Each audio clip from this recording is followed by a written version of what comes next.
नमस्कार दोस्तों, पहलवान गुरुदीन ग्रुप ऑफ कॉलेज के यूट्यूब चैनल में आपका स्वागत है। मैं रामलाल रैकवार, प्रवक्ता राजनीति विज्ञान, पहलवान गुरुदीन विधि महाविद्यालय पनारी ललितपुर। आज हम कुलीन तंत्र पर चर्चा करेंगे, जो अरस्तू ने सरकार के प्रकारों में कुलीन तंत्र सरकार के विषय में कहा है। तो आज हम कुलीन तंत्र जो टॉपिक है इस पर चर्चा करेंगे। कुलीन तंत्र शासन प्रणाली को श्रेष्ठ लोगों की सरकार कहा जाता है। कुलीन तंत्र अंग्रेजी के एरिस्टोक्रेसी शब्द का हिंदी रूपांतर है। यह शब्द यूनानी भाषा के दो शब्दों एरिस्टोज और क्रोटोज से मिलकर बना है। एरिस्टोज का अर्थ है श्रेष्ठ और क्रोटोज का अर्थ है शक्ति। इस प्रकार कुलीन तंत्र श्रेष्ठ लोगों की शक्ति या सरकार का नाम है। दूसरे शब्दों में, जब शासन की सत्ता कुछ श्रेष्ठ या कुलीन वर्ग के लोगों के हाथों में आ जाती है तो शासन का स्वरूप कुलीन तंत्र कहलाता है। अरस्तू का कहना है कि देश के सर्वश्रेष्ठ व्यक्तियों द्वारा चलाए गए प्रशासन का नाम कुलीन तंत्र है। इसी प्रकार प्लेटो ने कहा है, राज्य रूपी जहाज का संचालन कौन करेगा? केवल वही व्यक्ति जो संचालन करना जानता है। कुलीन तंत्र की कुछ प्रमुख परिभाषाएं। कुलीन तंत्र के विषय में लॉर्ड ब्राइस ने कहा है, कुलीन तंत्र सबसे उत्तम सरकार है जिसमें कुछ थोड़े से उच्च शिक्षित तथा जनसेवी लोग सरकार के कार्य को संचालित करते हैं। इसी प्रकार प्रोफेसर जेलिनेक ने कुलीन तंत्र की जो परिभाषा देते हुए कहा है कि कुलीन तंत्र वह शासन प्रणाली है जिसमें समाज के विशेष वर्ग की प्रधानता रहती है। इस वर्ग के निर्माता सैनिक, व्यापारी अथवा व्यवसायिक कोई भी हो सकते हैं। कुलीन तंत्र के भेद। रूसो ने कुलीन तंत्र के 3 भेद बताए हैं। पहला प्राकृतिक कुलीन तंत्र, दूसरा निर्वाचित कुलीन तंत्र और तीसरा वंशानुगत कुलीन तंत्र। कुलीन तंत्र शासन प्रणाली की गुण। पहला गुण है गुणों की मान्यता। इसके अंतर्गत कुलीन तंत्र शासन प्रणाली में शासकों के गुणों की मान्यता होती है। ऐसे शासन में गुणी तथा योग्यतम व्यक्ति शासन करते हैं। दूसरी जो कुलीन तंत्र की गुण है, योग्य और बुद्धिमान व्यक्तियों का शासन। कुलीन तंत्र में शासन अत्यंत योग्य और बुद्धिमान व्यक्तियों के हाथ में रहता है। समाज में केवल योग्य व्यक्ति ही शासन चला सकते हैं, साधारण जनता नहीं। कुलीन तंत्र का अगला गुण प्रशासकीय कुशलता। कुलीन तंत्र शासन प्रणाली में शासन की सत्ता कुशल लोगों के हाथों में होती है।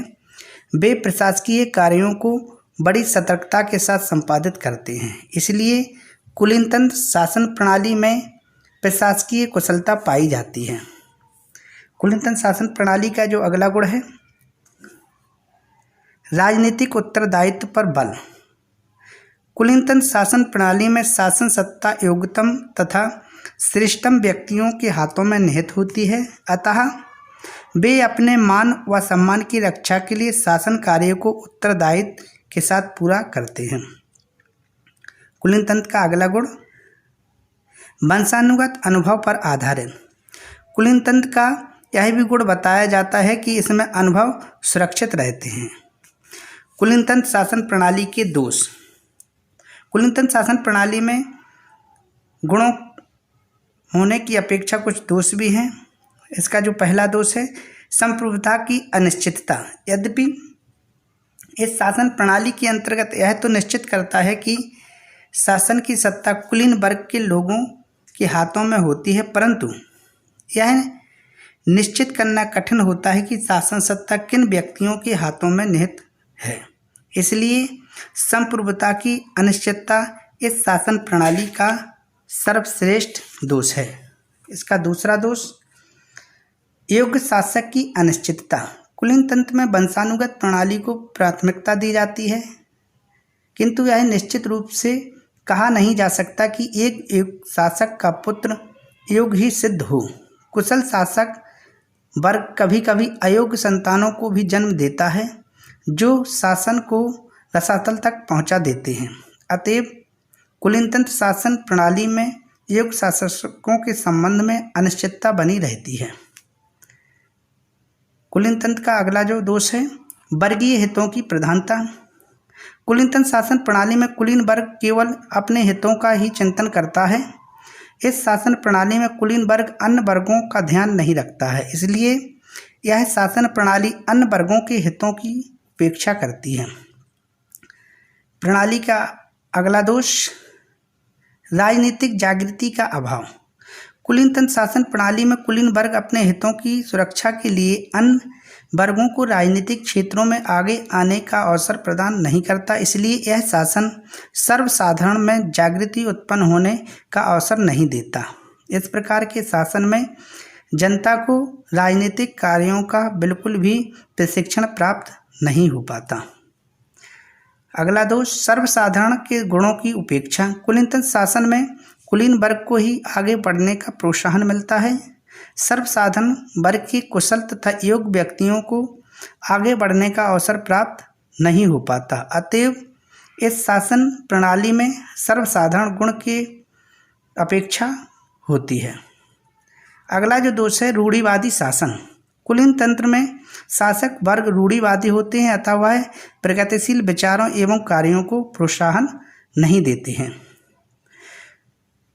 इसलिए कुलीन तंत्र शासन प्रणाली के दोषों को देखते हुए कुलीन तंत्र को एक उपयुक्त शासन प्रणाली के रूप में स्वीकार नहीं कर सकते, किंतु यदि कुलीन तंत्र के कुछ दोषों से मुक्त कर दिया जाए तो कुलीन तंत्र शासन प्रणाली का एक शुद्ध रूप बन सकता है। इस संबंध में रूसो ने कहा है कि कुलीन तंत्र शासन पद्धति सर्वश्रेष्ठ है, किंतु कुलीनों का निर्णय निर्वाचन द्वारा किया जाए, धन या वंश उसका आधार न माना जाए। धन्यवाद।